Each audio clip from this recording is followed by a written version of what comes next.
किन्नर चुड़ैल। गोरखपुर नाम का एक गांव हुआ करता था। उस गांव में ज्यादा लोग नहीं रहते थे। उस गांव में एक गर्भवती विधवा औरत रहती थी। उस औरत का नाम कमला था। कमला अपने घर में अकेली रहती थी। उसके पति की सारी जायदाद उसके नाम हो गई थी, पर सभी गांव वाले उस औरत को मनहूस औरत समझा करते थे और सभी उससे नफरत किया करते थे। एक बार कमला राशन की दुकान पर खाने का सामान खरीदने जाती है। भैया जी, जरा 1 किलो दाल चावल देना। अरे हाय हाय हाय हाय हाय, अरे मनहूस औरत, मेरी दुकान में अपशुगन करवाने आ गई क्या? हैं? चल जा यहाँ से, मैं कुछ नहीं देने वाला हूँ तुझे। भाग भाग यहाँ से, चल जा, निकल। भैया जी, ऐसा मत कहिए, मैं गर्भवती हूँ, मुझे खाने की बहुत जरूरत है, मुझे खाना दे दीजिए। दुकानदार कमला को वहाँ से धक्के मारकर भगा देता है। तभी कमला रोते रोते उस गांव के किन्नरों के इलाके में आ जाती है। गांव वाले किन्नरों को उसी इलाके में रखा करते थे, क्योंकि वो लोग किन्नरों को पसंद नहीं करते थे और उनके इलाके में रहने से मना करते थे। तो किन्नरों ने उसी गांव में अपना एक इलाका बना लिया था। जब किन्नर लोग देखते हैं कि एक गर्भवती महिला रोते रोते उनके इलाके में आ गई है, तो सारे किन्नर कमला के पास जाकर उसका हाल पूछने लगते हैं। क्या हुआ बहन, तुम्हारी गर्भवती अवस्था में इतनी बुरी हालत कैसे? तुम रो क्यों रही हो? तुम डरो मत, हम तुम्हें कोई नुकसान नहीं पहुंचाएंगे। तुम शांत होकर सब बताओ कि हुआ क्या है। मैं कमला हूँ, मैं गांव के दूसरे इलाके से आई हूँ। 2 महीने पहले ही मेरे पति की मौत हुई है। मुझे गांव के लोग मनहूस मानते हैं, क्योंकि मैं विधवा हूँ और गर्भवती भी। वहाँ के लोग मुझे खाने के लिए कुछ बेचने के लिए भी तैयार नहीं, जिससे मेरा गुजारा नहीं हो रहा था। कोई बात नहीं कमला, हम तुम्हारा ख्याल रखेंगे। किन्नर लोग कमला को एक खाली घर में रहने के लिए जगह दे देते हैं और उसकी देखभाल भी करते हैं। कुछ ही महीने बाद कमला अपने बच्चे को जन्म देती है, पर अफसोस, कमला बच्चे को जन्म देते ही अपनी जान गंवा देती है। जब सब किन्नर बच्चे को देखते हैं तो बहुत खुश हो जाते हैं, क्योंकि वो बच्चा भी किन्नर ही था। कमला ने एक किन्नर बच्चे को जन्म दिया था। अब इस बच्चे की देखभाल कौन करेगा? हम तो इस बच्चे को गांव के दूसरे इलाके में भी नहीं भेज सकते। और तो क्या हुआ, इस बच्चे की माँ नहीं रही तो हम इसे पालेंगे। अब ये हमारे इलाके में रहेगा, हमारे साथ रहेगा। फिर वो किन्नर उस किन्नर बच्चे को गोद ले लेते हैं, उसका नामकरण कराते हैं। उस किन्नर बच्चे का नाम शक्ति रखा जाता है। देखते ही देखते शक्ति बड़ी होने लगती है।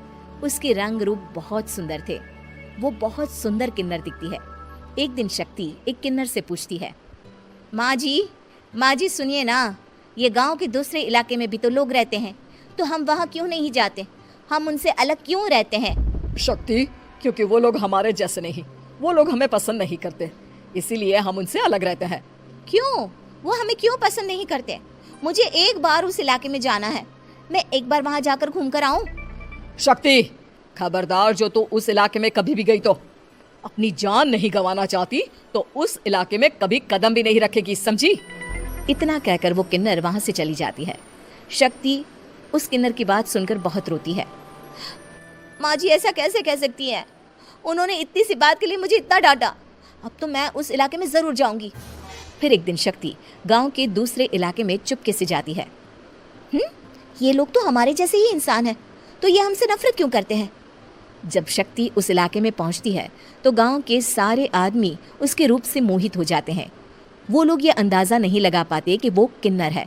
शक्ति की सुंदरता देखकर सारे गांव वाले उसकी तारीफ करने लगते हैं। तभी गांव का चक्कर लगाने गांव के जमींदार का बेटा हर्ष वहां पहुंचता है। हर्ष भी दिखने में बहुत सुंदर होता है। जब हर्ष ने शक्ति को देखा तो वो भी उससे मोहित हो गया, और जब शक्ति की नजर हर्ष पर पड़ी तो वो हर्ष को देखकर मोहित हो गई। आपको पहले कभी इस गांव में देखा नहीं। इस गांव में आप नए हैं क्या? जी नहीं, वो मैं बस। तभी शक्ति बोलते बोलते रुक जाती है और मन में सोचने लगती है, अगर मैंने इनको बता दिया कि मैं दूसरे इलाके से आई हूँ तो वो समझ जाएंगे कि मैं किन्नर हूँ, इसलिए मुझे इनसे झूठ ही बोलना पड़ेगा। शक्ति हर्ष को कहती है, जी हाँ, मैं इस गांव में नई आई हूँ, यहाँ अकेली रहती हूँ। वैसे आप कौन है? आप भी इसी गांव में रहते हैं? जी हाँ, मैं इस गांव के जमींदार का बेटा हूँ। आपको किसी भी चीज की जरूरत पड़े तो आप मुझे बता देना, मुझे अच्छा लगेगा। ऐसे ही शक्ति और हर्ष एक दूसरे से रोज मिलने लगते। वो दोनों अपने प्यार का इजहार करने एक दूसरे से मिलने जाते हैं। तभी शक्ति का पीछा करते करते एक किन्नर वहां आ जाती है। शक्ति, शक्ति, मैं तुमसे बहुत प्यार करता हूँ। मैं तुमसे शादी करना चाहता हूँ। क्या तुम मुझसे शादी करोगी? हाँ हर्ष, मैं तुमसे शादी करूंगी, पर मैं तुमको अपने बारे में एक सच्चाई बताना चाहती हूँ जो मैंने तुमसे छुपा कर रखी है। तभी उनके बीच में ही वो किन्नर आ जाती है। शक्ति, तेरी हिम्मत कैसे हुई ऐसा करने की? वो किन्नर शक्ति को खींचकर गांव के जमींदार के पास ले जाती है। हर्ष भी वहां शक्ति को बचाने के लिए पहुंच जाता है। जमींदार शक्ति और हर्ष के प्यार के बारे में सुनकर गुस्से में आ जाता है और शक्ति को गांव के बाहर निकालने की सजा देता है। शक्ति ये बात सहन नहीं कर पाती और कुएं में कूदकर अपनी जान दे देती है। जमींदार हर्ष की शादी गांव की एक लड़की से करवा देता है, पर हर्ष इस शादी से खुश नहीं होता। शक्ति अपना बदला लेने के लिए मरने के बाद किन्नर चुड़ैल बन जाती है। अब मैं इन गांव वालों को नहीं छोड़ूंगी, अब इनसे मैं अपने प्यार का बदला लूंगी। किन्नर चुड़ैल गांव वालों को परेशान करना शुरू कर देती है। एक बार वो रात को गांव के खेतों में पहुंच जाती है और वहां आग लगा देती है। सारी फसल जल के राख हो जाती है। जब एक आदमी रात को उठकर देखता है कि खेत में आग लग गई है तो वो वहां पहुंच जाता है।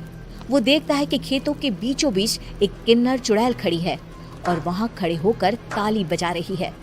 गांव वाला किन्नर चुड़ैल को देखकर बेहोश हो जाता है। जब सुबह उस आदमी को होश आता है तो वो सीधा जमींदार के पास जाता है।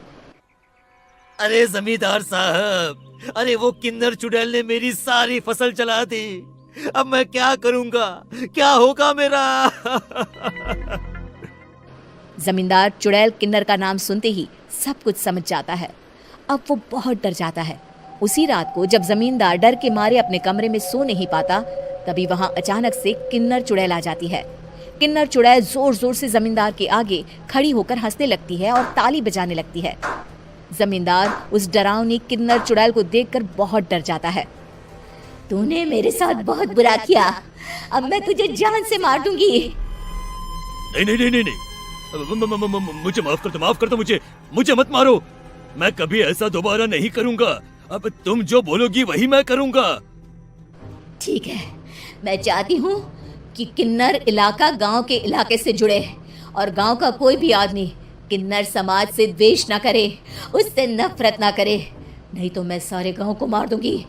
और तुम गांव में एक नया कानून बनाओ कि अगर किसी ने भी किन्नर समाज को हानि पहुंचाने की कोशिश भी करी या इनसे भेदभाव करने की भी कोशिश करी तो उनको कड़ी से कड़ी सजा मिलेगी। हाँ, मैं ऐसा ही करूंगा। तुम जो बोलोगी वो मैं करूंगा, पर मुझे जाने दो प्लीज। तब वो किन्नर चुड़ैल वहां से चली जाती है। गांव का जमींदार किन्नर चुड़ैल का कहा मानते हुए दोनों इलाकों को एक कर देता है और नया कानून भी लागू कर देता है। तब से वहां किन्नर समाज और बाकी गांव वाले शांतिपूर्वक रहने लगते हैं।